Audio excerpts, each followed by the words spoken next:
association is a component of that. Question.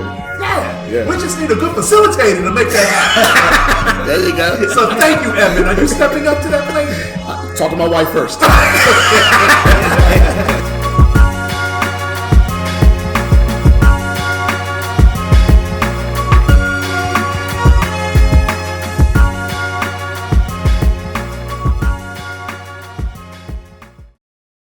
Hello everybody, welcome to Voices of Ward 7. I'm Dev Myers. And I'm Erwin Royster. And we are here with Ebbon Allen. How are you doing, sir? Great, gentlemen. Good. Glad to be here. Good. Glad to be here. Good. So we just want to start all off saying, who is Ebbon Allen? What do you do?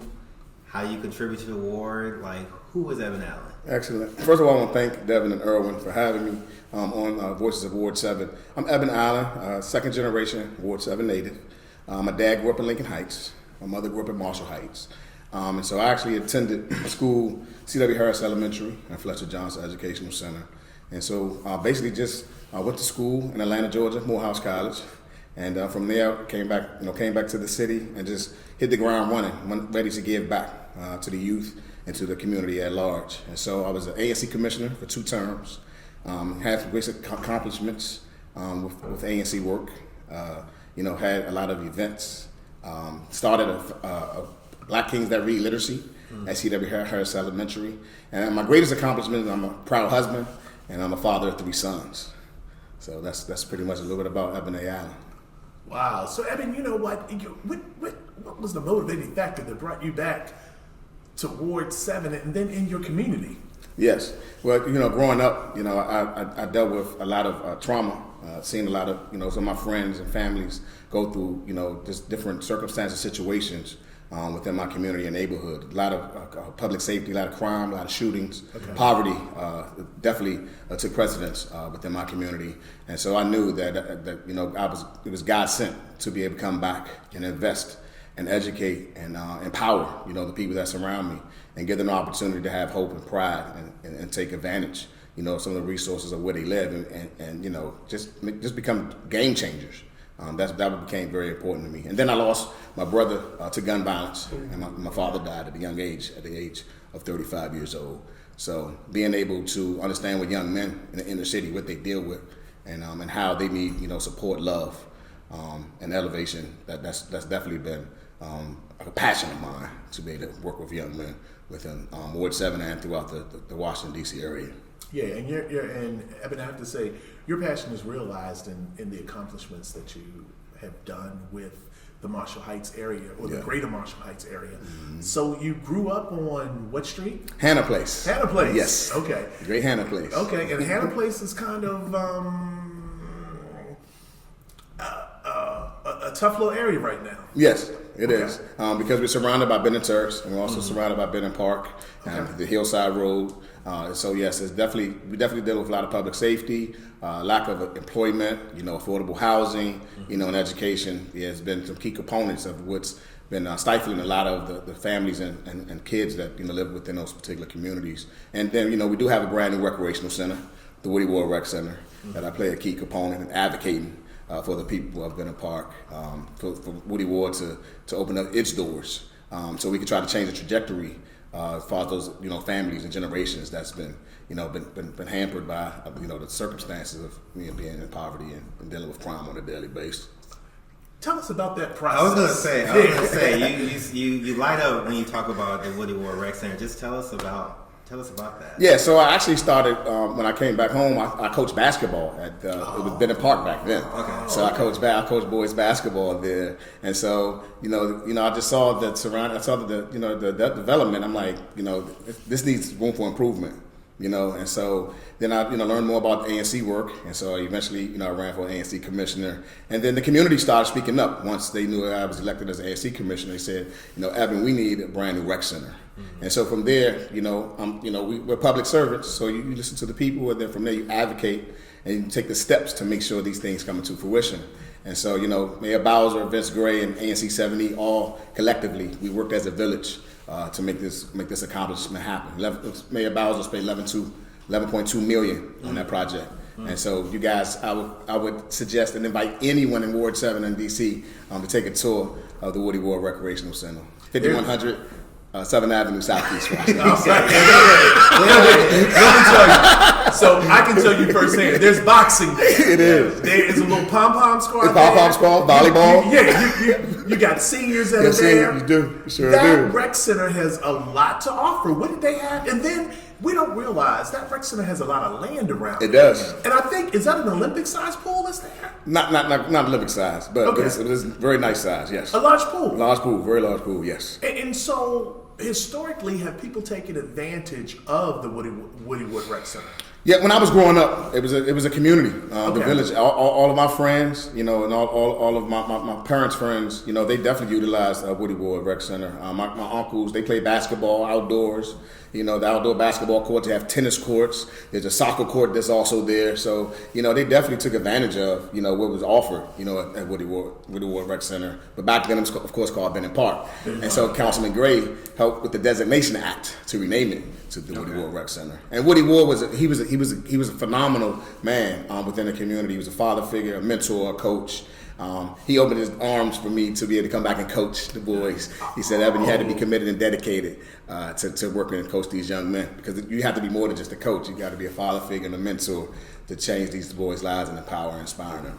Wow. And when you walk through the center, you see family pictures. Yes. It's wonderful. Wonderful, yes. It's really, it was done really well, and apparently it was done with a lot of community input. It was. It definitely was. I was going to talk about that. So, about the community input, like, what was that process like? What was that like? Yeah, well, we had to go through the steps of getting the petition signed. We had to testify to city council, and we had to, we actually had to make sure that we, convince city council to vote on this, this Designation Act, and the rest is pretty much history. But the residents of Bennett Park wanted to have something they could take pride in. Yeah. Especially when we talk about boxing. Right. We've removed ourselves from boxing. Basketball has always been there, but then you have arts and crafts, you have dancing, you have pom poms, you have volleyball, you have football, you have all different type of programs. You have programs for seniors, right. And you have mentorship for young men and young ladies. So, it's a plethora of resources. Only thing I wish that they've included was a studio. Especially for our young people, for our youth. Yeah. The studio. But other than that, I'm satisfied, and I believe the community is happy about it as well. Yeah. Wow. And would you say that kind of that inspired you to run for ANC? Yes. The rec center? Yeah, the rec center, and also building relationships with the elementary schools like C.W. Harris and J.C. Knoll, and then working with seniors, because my grandmother, she moved to Marshall Heights in 1956. Ooh. She raised 10 kids there on Hannah Place. Yeah, so I mean, I knew the critical, pivotal parts about helping seniors and helping, young people, that's very critical as far as our city is concerned, and to make sure that they have what they need and support and advocacy, with that. So, Ebbon, when I think of you, I always think about Marshall Heights Day. Okay. I see Ebbon and I see Keith Tyree coming together to make sure that that's a strong event. It is. And you guys kind of revived the Marshall Heights Civic Association also. Yes. And you worked together. We worked together, yes. Tell me a little bit about that relationship. Yeah, Keith Tyree, he came from California and just really was fascinated with Marshall Heights and Ward 7. And so he also hit the ground running, just being active. And so we collaborate in a lot of areas, a lot of things and initiatives that take place in Marshall Heights. So the Civic Association, yes, folks are pretty much engaged, enthused, and motivated from, you have new Capitol View Library. So, development is going all over, throughout Marshall Heights. So Keith has done some phenomenal work, in the process. So it's been a pleasure and an honor working with Keith. And we're just looking forward to greater and brighter things for Marshall Heights. Wow. Well, speaking of greater and brighter things, talk about Fletcher Johnson real quick. Yes. So Fletcher Johnson is going to be a mixed development that's coming in the future. Roy Cardona and company, they're actually going to they're the individuals that have the project, the Fletcher Johnson project. And so it's a tedious process, but it's moving. And I think that's pretty much important. We've worked very closely. I work with the Fletcher Johnson Task Force, and so we definitely been working well with DEMPED, and also we're working with Greg Cardona and his friends as well. And you say tedious, but it's moving. Is there? Can you name some of the challenges that you're facing dealing with this? Yeah, the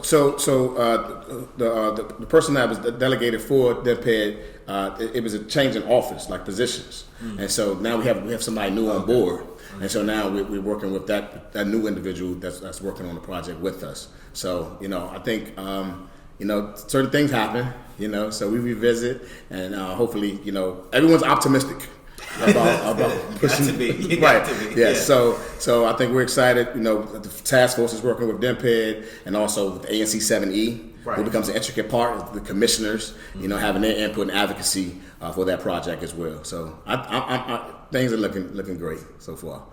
Well, there's a lot of history in Marshall Heights that I know people really do not know about. Sure. Marshall Heights has been probably a long-standing, primarily African-American community. No question. And that area was probably far east for the longest time. Right. Okay, it was the furthest east, well, I guess southeast portion of the District of Columbia that bumped up against, what is that, Capitol Heights? Capitol Heights, no question, yes. Okay. So and you said before, a lot of folks move back and forth across that Maryland line, across that Southern Avenue line. Now, when you talk about crime and we talk about Southern Avenue, what can we do to fix Southern Avenue? There's a lot of activity, a lot of different types of activity that happen on Southern Avenue that spill over into the communities in Washington, D.C. Yes, well, I think one of the first things is having a conversation with the public officials in Prince George's County. Okay. Some of those city council and some of the educators and public officials that represent, neighboring Capitol Heights and, Sea Pleasant in those particular areas. Meeting with ANC commissioners in Ward 7 and especially 7E, and try to come up with some programs and some initiatives that we could collaborate, partner, because we're all neighbors and we're all dealing with the same, type of nuances. So it's so I think once we identify that and sit at the table, to come solution oriented, then we definitely can move forward. But the conversation have to take place. Okay. Because all of us are being traumatized on a daily basis in Capitol Heights and also in Benning Road, Benning Heights, and Benning Ridge areas. Yeah, definitely been affected by that. So I think conversation needs to be had, and then also going into the schools and finding out what our youth need. What programs would they want to take place? We have to have more listening sessions. Because, our generations, we feel like we have all the answers when we don't. So we have to provide some listening sessions to find out what our youth need, because you and I might have listened to Go-Go. They love hip-hop. So we, so with generations changes like a revolving door. There's something new every day. So we have to find out what our youth needs to keep them off the streets and to keep them, active and engaged. It's something that they really can buy into and invest and love, but they're passionate about. Like I'm passionate about my community. Yeah. You just want to find and identify what they're passionate about, and just give them the opportunity to have a voice. Yeah. Wow. So, what else is on tap for Ebbon? Ebbon has the family right now, so you kind of take it on. He laid low. No, but you know what? We have to admire you. No question. 3 young men. Yeah, 3 young kings. You're an African-American man with 3 young men. Yes, sir. You were present. Yes, sir. That says something. Yeah. And you were active in your, not were active, you are active in your community. When I talk to someone about the ANC commissioner, and I want to know some information about Benning Park, people always mention Ebbon Allen's name. Yep. That's powerful. Have you talked to Ebbon? No, that's good. You have a great reputation. Great reputation. We get the produce giveaway? Yes. Ebbon, you were there. Everybody and their mama came out. Exactly. Their produce. And Ebbon told us, right now, I'm the ANC commissioner. Right. And the ANC commissioner you have right now is wonderful. Yeah. No question. Yes. Your longevity, your tenure in the community speaks volumes. Yes. And also the fact that you were raised in that community. Yes, no question. My next question is, Ebbon, what's next? What's next? Just being a family man. Okay. Spending a lot of time with my wife and my sons, and making sure that at this time I have 2 toddlers and a 4-month-old. Yeah. So fatherhood and investment is critical. I don't want to miss any opportunities raising my 3 sons. And again, I'm happily married, and so a happy life, happy wife. So that's very important. Shout out to my wife. She's a Hamptonian. She graduated from Hampton University. All right. Yeah. So talking about HBCUs these days, right? So but just spending some quality time with them. But I also want to do some more work with fathers. Oh, that's good. Yeah, like for Father's Day, you know, or just have some more mentorship programs. You know, still want to work with C.W. Harris and J.C. Knoll and even Bard DC while they're still here in Ward 7. I still want to do some work with Bard. I love Dr. Anderson. She's awesome. You know, she loves working with community partners. I mean, that's important. And then I still, you know, have a relationship with J.W. King, the senior. Okay. Yeah, so, and then working with faith-based organizations. Yes. Some of these churches, which should become wellness centers, you know. Yes. Well, now we're going down another road. Talk about that for me. Talk about that, because, you know, churches are there for the spiritually sick. Right. So go ahead. Wellness center. I like that. Tell me more about what's your vision? Yeah, so wellness centers, like, you know, sometimes you have places for, you know, for those that deal with mental health issues. They have counseling and they have therapy. Okay. Well, the churches can also provide, you know, some of those, maybe those same type of services, especially when you want to have the youth engage back into the church and have some programmings for them to get involved and let them know, like, after school, you know, I might not want to go to the rec center. I might want to stop by the church because there's some resources and opportunities there. Or, you know, even the Catholic faith, they come and talk to the priest. Yeah. Well, I might just want to come talk to the bishop. Yeah. And to say, you know, an hour with the bishop, just to tell him what's going on with me. You know, let me have some candid moments with the bishop or the pastor or the deacon. But, you know, sometimes a lot of youth say the church is non-existent because there's no real outreach, there's no relationships. People are not relatable. You know, you got gospel rap, but no one really knows that gospel rap still exists. Yeah. You know what I'm saying? So you talk about trap music, but let's talk about God music. Yeah. So let's make gospel hip hop cool again. Yeah. Okay. You know what I mean? Okay. You know, Evan, I'm gonna ask you, and I'm going down this lane Sure. How do we engage the faith community in order to present that idea to them? What are your thoughts around that? Well, I think brothers like yourselves and Be Best, you know, we all can, you know, reach out to certain churches and faith-based organizations, you know, and just, you know, entertain and introduce, you know, some of those things that we want to see happen. You know what I mean? Invite the churches into our public schools. Ooh. Yeah. That's a great partnership. That is. You know, you said y'all need to bring prayer back. Well, let's build a relationship with these kids and these parents and these educators. Let's build those relationships. And then everybody, you know, mom, Larry, and Joey, all of us, we going to church Sunday. Right. You're right. Because First Baptist in Marshall Heights is at J.C. Knoll every week. Well, you know, Evan, that's not too out of the realm of possibility. So there is a Ward 7 faith leaders breakfast that used to occur, and there is a group of pastors that come together. Awesome. And they are talking already about how to reduce crime in the ward. Right. So I'm going to invite you to some of those meetings and you bring the idea. No question. No, but I think, you know, what you speak about is community coming together. Yep, and the faith community is a component of that. That's right. And you're right. And the schools, they are a component of that. The ANC community is a component of that. No question. The Civic Association is a component of that. No question. Yeah. We just need a good facilitator to make that happen. There you go. So thank you, Evan. Are you stepping up to that plate? Talk to my wife first. And then I can give you an answer. But I'll be open to that. Okay. Because it's about the village. It is. We have to create the village type of concept again. To save, you know, our neighbors and our residents, some of the generations that's been here for 30, 40, 50 plus years. We have to make sure that their grandkids, their great grandkids, their nieces and nephews can stay within Ward 7 and stay within Marshall Heights and Benton Ridge and Hillcrest. We have to preserve that. Just like you want to preserve go-go. So you preserve go-go also by introducing the music into the DC public schools. So let's make a course. Or, you know, let's infuse it with DC history. That's right. I like that. DC history. We'll go with that. Okay. Don't steal my ideas. Yeah. I was writing it down. But you preserve the music that way as well, because it's more than just listening to the music and the beat. It's about our 3rd or 4th graders understanding who is Chuck Brown, who is Backyard, who is EU. These are key components, you know, because Ward 7 also, guys, we have so many stars, superstars. You got Voice of Ward 7, but Shy Glizzy is from Ward 7. Okay, keep going. You got No Savage, that's from Ward 7. Okay. You got Johnny Gill, who's from Ward 7. Exactly. Stacey Ladisall. That's right. Ebbon Allen.